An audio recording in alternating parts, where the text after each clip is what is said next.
scrap. Our special guest today, Chris Lights Out Lytle. He's 7 wins in his mixed martial arts career, 11-year MMA veteran, 4 fight of the night, 2 submission of the night, 1 knockout of the night, UFC record, 7 bonuses.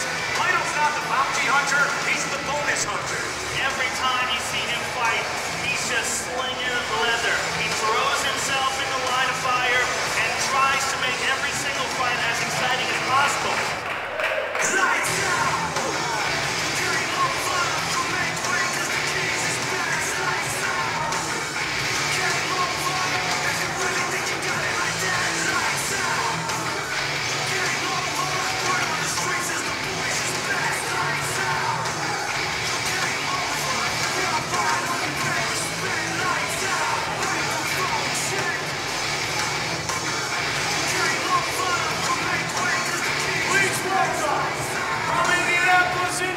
Chris Lights Out Lytle! Hi, buddy, great to see you. Hey, it's great to be here. Thank you for having me. Your Colts are much better than my Bengals. Are you also intimidated to be in the home of the Steelers, though? Hey, you know, I appreciate a good battle. Usually whenever the Colts play Pittsburgh, it's going to be who's going to go for the Super Bowl that year. So I appreciate the good fights you guys give us. You know, if we win, we make it a Super Bowl. If you guys win, you make it. So let's keep it up like that. Let's keep it between us 2 cities. I like it. Pittsburgh is a city of great fans, but it's amazing, Chris, as you and I have seen this grow in front of us. There are so many cities full of great UFC fans. I don't think there's any fan more committed and more loyal than the UFC fan. No, that's true. You know, I've been to a lot of different events through the UFC. I've been to a lot of different NFL events, basketball events, and one thing I'm always noticing is the fans really respect how the UFC fighters, very down to earth, very accessible. We try to spend as much time with the fans as possible, and it shows. They're so responsive to us. They love coming and helping us out, and they get us hyped up and ready to fight, and they're always here. I mean, you wouldn't find this for any other type of event, but people come just for the weigh-ins. It's fantastic. Great card tomorrow night on Versus. Coverage begins 9 in the East, 6 in the West. And speaking of Versus, you're scheduled to be in the main event next time. Not tomorrow night, but the next time we're on Versus. Tell us about that fight. Yeah, I'm very excited. I'm getting ready to fight Dan Hardy in the main event in Milwaukee. Yeah, come on, let's go. It's going to be a great fight. You guys are going to be excited. You guys are going to be on the edge of your seat. So I'm excited for that. It's August 14th. It's on a Sunday night on Versus Network, and I can't wait. You guys just going to stand in the middle and do rock and sock and robots? That seems to be your new plan of attack. Well, I'm hoping to, just be doing the rocking, not too much. But, it is going to be what it is. I don't think there's any question what the game plan is going to be. It's going to be me to go out there and hit him as hard as I can in the face. So that's my game plan. I'm pretty sure he's got the same game plan. So you put that in there, it's going to be a great fight. How do you keep doing it? You've got 14 kids at home and, fighting fires all the time, and you still come out, you still have energy. How do you continue to keep rocking and rolling? I just think it's a testament to, my lifestyle.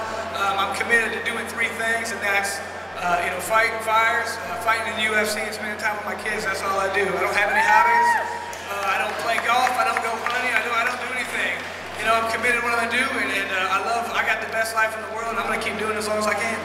We love what he does. Big hand for Chris Lytle. All right, we have one man who listened, and he's got a Giants hat on, so he's brave as well, although they're in the other conference, so it's a little safer. Go ahead, first question. Chris, your nickname's Lights Out, of course. Everybody knows what that is. Can you tell us a little bit how that came about? Who gave it to you? When you got it? Sure. My first pro boxing match, I had a few MMA fights, and then I went straight to pro boxing. I didn't do any amateur fights, and I got called for a card, and on like an ESPN2 card, and I never had a boxing match. I've been training boxing a couple months, and I went there and I fought the hometown guy on an Indian reservation. I thought, it was like, dude, I have no chance of winning. He was undefeated, and they gave me a draw, and everybody said I won, and the guy from Top Rank Boxing was like, man, I thought you were going to get knocked out. You hit really hard. You're gonna knock a lot of people out. What's your name? And I told him it was Chris Lytle, and he sat there for a second. He said, I'm going to call you Chris Lights Out Lytle because you're going to knock everybody out. I said, cool. And it just stuck. I'm a firm believer you can't give yourself a nickname. Someone else has got to give it to you. So that's how it came, and I liked it ever since. Very cool, thanks. Thank you very much. I just noticed every player up there pretty much kicked the crap out of my Bengals many times. Well, that's not hard to do. That's not No, hard it's to do. really not. I mean, I'm sure we could go to most NFL stadiums, but seriously, You I can gotta go to most stare high school at stadiums. Bradshaw and Franco Harris. You know what? They actually went 500 in the Ohio State High School League last year. That's not bad. They weren't bad. It was better than expected. Next question over here, please. Good afternoon, gentlemen. Yeah. How are you? I'm good, sir. Ty is driving me crazy. I'm here representing MMAJunkie.com. Nice. I read that stuff a lot. I'm just wondering, what's your favorite fight that you've had? Wow, you know, that's tough. I've had a lot of fights. I got a lot more fights. What's that?